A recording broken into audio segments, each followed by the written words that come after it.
Il est 7h. Les infos, C'est tout de suite avec Sanifer. Viva 98.8.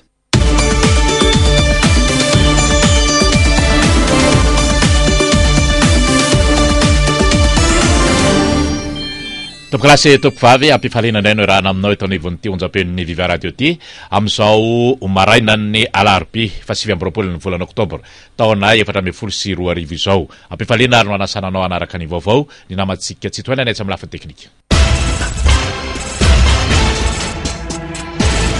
Vaovao iray isan'ny nanamarika ny omaly ny fandefasana ny Jean-Marc Koumba izay voaroiroy tamin'ny fidiran'ilay fiaramanidina manokana nitondra ny Jean-Marc Ravalomanana ka nipetraka tany Antsirabe ny atoandron'ny alahady 12 ny volana oktobra lasa teo. Voaroiroy amin'izany ny lehilahy ary nalaina mavany teny anivon'ny gendarmerie pirenena hatramin'ny faran'ny herinandro teo. Omaly ary dia nalefa any Antsiranana izy raha ny fantatra eo amin'ny dingana na ny pitsopitsony io ilay antsoina hoe procédure ho amin'ny fanaovana famitorana dia azo atao tsara ny mampifanatrika sokajin'olona roa izay mety honanam-pifandraisana amina tranga iray zay ilay antsoina hoe confrontation zany ary dia any amin'ny tsiranana zany no hitondrana azy satria any Jean-Marc Ravalomanana asany avoakan'izay lafin-javatra zay fa ny mpiaro iray tamin'ny alalan'ny Ramatoa Maître Antitra Razafimantsoa dia nanakihana an'izay tranga izay ary zary nanambara ny amin'ny hoe nisy antony matoa tonga teto Madagasikara Jean-Marc Ravalomanana to te hiteny ny Maître Antitra Razafimantsoa fa nisy fifanarahana tamin'ny tompon'andraikitra ka ireny tompon'andraikitra nifanaraka tamin'ny fidiran'ny Jean-Marc Ravalomanana teto an-tanindrazana ireny ny tokony hiantefan'ny famitorana sy ny fanadihadiana baraingo mipetraka zany ny amin'ny hoe aiza marina ny fandehan'ity raharaha ty satria na i Marc Ravalomanana na ny fitondram-panjakana tsy mbola nisy nasany vaky ny amin'ny hoe nisy ny fifanarahan'ny andaniny sy ny ankilany teo amin'ny fahafahan'ny Jean-Marc Ravalomanana ny verina eto an-tanindrazana.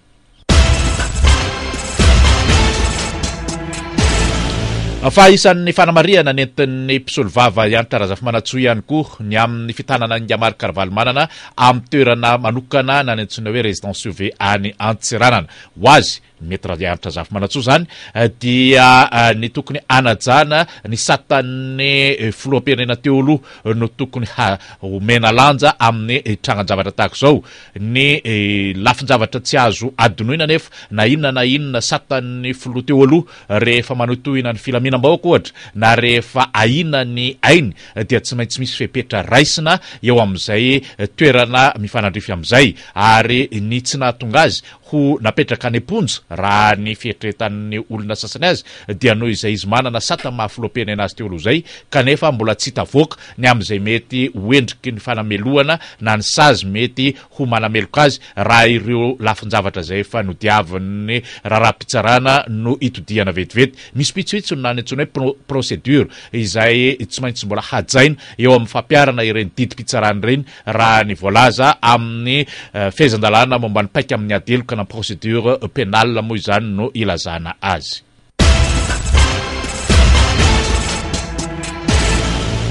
Fa eo amin'ny lafiny momba fitsinjaram-pahefana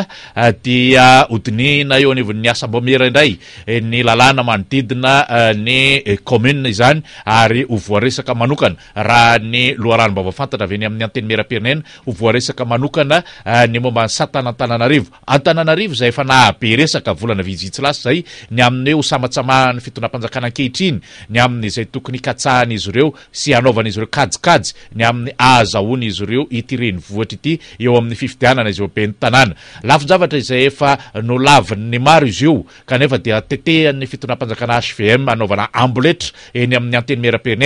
mera-pirenena izay efa tsy manana ny endrika maha-anteny mera-pirenena azy tsony rehefa miorona eo ambonin'ny vola ny fanaovana ny lalàna sy ny fanaovana ny adevitra politika eto Madagasikara mampametra-panontaniana ary ny amin'ny hoe inona loatra ny de mahamendimendy ny fitondram-panjakana ankehitriny irosy anao amboletra ity fanasamatsamahana na Antananarivo ity. efa miresaka anteny mera-pirenena ihany isika ny fanontaniana manitikitika amin'ny maro ihany koa dia ny amin'ny hoe raha tena matoky tena ny gouvernement Angiakolo Roger eo amin'ny hoe mbola ankatoavany ny maronisa eny amin'ny anteny mera-pirenena fa tsy maronisa voavidim-bola sanatria dia tokony ho ny gouvernement mihitsy amin'ny alalan'ny prime ministre no mametraka mangataka latsabaty pitokisana io mila antsoina hoe question de confiance rehefa matahotra ilay latsabaty fitsipaham-pitokisana na ny motion de censure lafin-javatra roa samy hafa ireo ny latsabaty fitsipaham-pitokisana dia miainga avy amin'ny solombavambaoka ny amin'ny hoe tsy ekena intsony na tsy akatoavina intsony fa ny latsabaty pitokisana na question de confiance dia ny gouvernement mametraka azy hoe mbola ankatoavina ireo maronisy eto amin'ny anteny mera-pirenena ve zay noho izany dia lalatsaina mendrika indrindra ho an'ny Angiakolo Roger ny mangataka izay latsabaty pitokisana zay raha toka mino sy mbola matoky ny fitokisan'ny maronisy any amin'ny anteny mera-pirenena izy fa tsy resabola no nahatonga ireny raharaha ho nitsimbadika teo amin'ny ilay karazana fangatahana latsabaty fitsipaham-pitokisana ireny. Eo amin'ny tontolon'ny fiarovana ny arena voajanahary no totosaina tetsy amin'ny trano fandraisam-bahiny Louvre tetsy Antaninarenina indray ny alatsinainy somaly talata ny fikaonandoha lehibe na ny forum teo anevon'ireo firaisamam-pirenena misahana ny fiahina ireny arena voajanahary ireny. Lafin-javatra maromaro no isan'ny ny voa namoahana feikevitra tao anatin'izany fikaonandoha izany, lafin-javatra izay mifototra tanteraka amin'ny tokony ho fampanajana ny lalàna velona ny fanetanana ny ponina izay miaina eny anevon'ireny valan-javaboary sy ny tontolo mpiarahamonina misy ireny voajanahary arena voajanahary arovan'ireny ary ankoatr'io dia tokony ho fantarina mandrakariva ny amin'ireo fototry ny fanondranana tsokosoko ny amin'ny tsikombakomba izay mety ho mahazo vahana ny anatin'izy ireny sy izay everina ho tokony ho sazy sahaza sazy ampiarina ka sahaza an'izay manao fanondranana antsokosoko izay.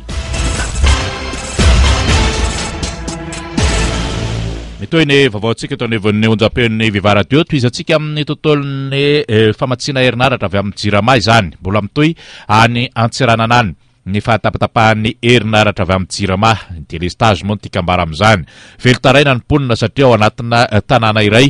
dia misy ireo mahazo herinaratra tsy tapaka, misy kosa ireo voatery tsy maintsy miafy noho izay fahatapatapahana izay ao amin'ny tanàna antsony hoe avenir izay tsy lavitra ny arabe na ny avenue Lali Tolndal dia mitaraina ireo ponina fa na ao anatina faritra iray tanàna iray azy dia misy ny anjadina izay fahatapatapahana izay fa ireo manana trano valozoro na ny villa sy ireo toeram-pandraisam-bahiny lehibe izay tsy lavitra ny toeran'ny ponina fa eo amin'ny 100 metatra ihany dia misitraka mandrakariva izany herinaratra ny Jirama izany fa etsekilany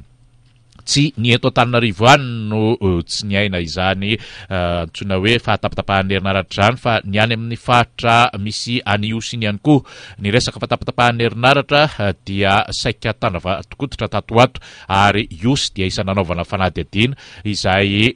mahatonga ny ponina ikaikaiky noho ny tsy fahombiazan'ny fitondrana eo amin'izay rarahan'ny fanafoanana ny delestage izay voatery mitady vahaolana hafa ny olon-tsotra na ny mpitondra fanjakana ny fotony io izany hoe ireo fanara-panjakana any amin'ireny faritra ireny ny fanadihadiana avy amin'ny mpanao gazeteny Viva avy any Fianaratsoa raha antsika momba izany. Toy ny faritra rehetra eto Madagasikara tsy misy tsy menomenona ireo ponina eto iosy amin'ny fahatapatapahany jiro na olon-tsotra izany na mpivarotra na mpiasa birao mampiasa solosaina. Sanandro tapaka foana tsy misy na ny tele tsy hita ino zay menomenona daholo ny vahoaka mety hanimba ny instrument mety hanimba ny zavatra rehetrarehetra zay io zay mangataka ny fitondrana mba hamerina an'io jiro io.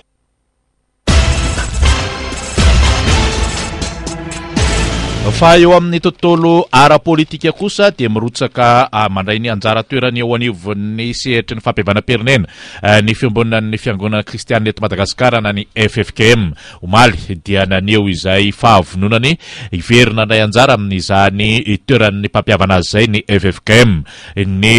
fipetra na ny toetsaina iverina fa tokony ifotorana hoy ny eo anivon'ny FFKM dia ny fanajana ireo lafin-javatra misa efatra tsy nakory fa ny fiakaikely koa ny fibebahana ny fahamarinana ary ny fihavanana ka ao anatin'izany rehetra zany no tokony ahitana taratra ny finiavany rehetra iroso amin'ny fametrahana ny fihavanana toy izao ny fanazavana momba izany. Ny endriky ny fampihavanana dia heverinay fa tsy mivona amin'ny zavatra efa natomboka satria tsy hoe zavatra ho atao koa izao fifanisy ny dingina samihafa fa nitanterahany FFKM. Tao anatin'izay ihany ny anohizanay ny asa izay mifototra amin'ny foto-kevitra izay fanambaran-tanitsika ny hoe fikekely koa ny fibebahana ny fahamarinana ary fihavanana. Izay ihany no atao hoe hevitra iangana sy hotohizana fa izany dia mifototra be ihany koa tsy hoe ny FFKM no andeha haniry an'izany fa ilaina koa ny finiavana avy amin'ireo olona izay verina fampihavanana. Fa zay ny zava-dehibe ny finiavana sy filanana kolontafahoana izay no mahatanteraka ny zavatra tiana hotratrara. Ny tsara fantatsika aloha ny FFKM tsy mifaninana na mifanatriny vava mifandrafy amin'izany izy fa matsiaro izy ny fiantson'Andriamanitra azy dia mamaly izy araka izay veriny fatandrify azy izy ary manatanteraka ny asa tsapany fatandrify azy. Fa tao anatin'izay rehetra izay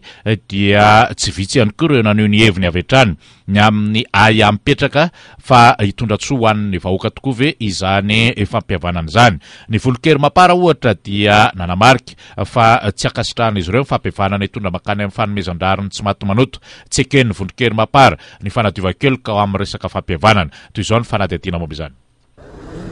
Tsy mandasa inga mitsipaka ny fampihavanana entina hanadiovan-keloka fotsiny ny mapara. Tsy niova hevitra ity vondrona politika miaradi amin'ny président Andry Rajoelina ity raha ny fanehoana ireo solombavambahoaka amin'ny sarotra ny loko volomboasary. Manohitra ny tsy maty manota, manohana ny tany tandalana. Araka le lazaiko teo hoe ny vahoaka malagasy tsy miady. Fa ny mpanao politika no miady, ny manao sinema mody miady angamba zay no tiako lazaina. Ny jereo aloha tokony ajana lalam-pandrenana. Dikan'izany vao nanomboka anie ty Republika fahaefatra ty dia efa tsy voaja ny lalam-pandrenany amin'ny article 54 tsy voatanisa eto tsony zany fa tokony ho jerena zany aloha tokony hiavana amin'ny lalam-pandrenana zany aloha ny mpitondra satria io miainga amin'ny mpitondra ihany io amin'ny ohabolana zay hoe ny diany tongotra ao ihany ny arahany tananao. Fa ambony ny fampiarana ny lalàna mazava ihany koa ny fomba fijery ho an'ny mapara tsy miova lahara-pahamehana ny fanamaivana sy ny famahana ny olam-bahoaka maika ny lafy ny ara-toekarena ny fampihavanana misy dia natao anaronana eloka fotsiny ihany. Kaniny omaly hoe tany Afrique du Sud dia midénoncer aloha inona ny olako inona ny olon-drakoto inona ny olon-drabe dia mibaboka amin'iny izy dia mandela izy fa tsy zavatra tefitefena ao anatin'ny ray andro sy roa andro dia rehefa aveo korotana indray mapara tsy sakan'izany ary mapara partant amin'ny fampihavanam-pirenena. Famadihana ny tolom-bahoaka ho an'ny fanovana mitondra makany amin'ny tany demokratika sy tandalana. Izay ho an'ny mapara no andika ny fampihavanam-pirenena mifono fanadiovana ny eloka vita ka saina tao amin'izao fotoana izao.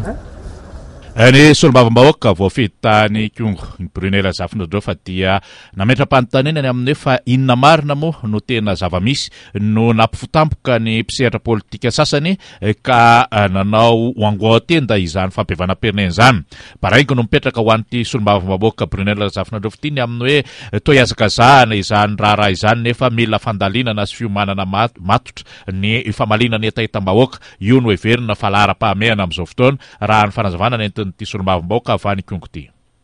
Sa misy tanjona hafa sanatria anaovana ilay fampihavanana ka eo zany ny tokony hanairana ny mpanara-baovao rehetra sy ny mpanaraka ny fiainam-pirenena hoe ela be zay ohatra ny varim-barina daholo ny rehetrarehetra fa tampotampoka teo dia niazakazaha ny resaka fampihavanam-pirenena ity tena fotoana ve tena ho tonga marina filan'ny firenena ve tena maly marina ny etaetam-bahoaka ve ary hijerena ifotony mihitsy zay fototra vaovao hanorenana n'ity Madagasikara ity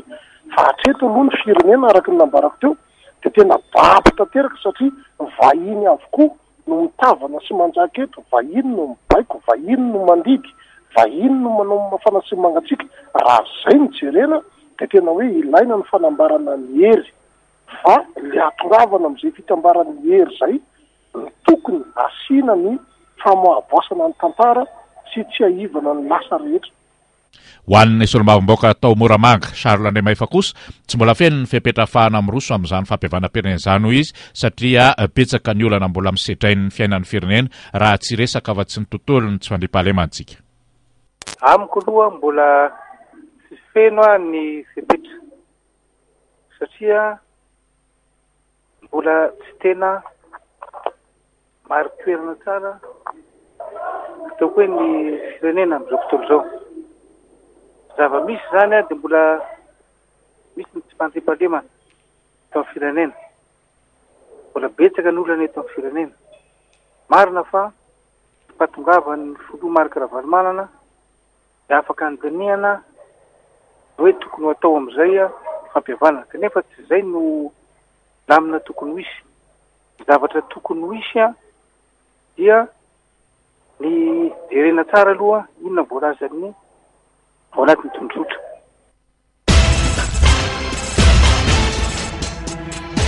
Topilasy tompoko avy izay aram-bavaontsika tamin'ity marain'ity makasitraka izay tamin'ny nanarahanao izany hatramin'ny farany amin'ny afaka fifatradiny eo dia ny akon'ny gazety no hoentintsika tonay. Misaora tompoko.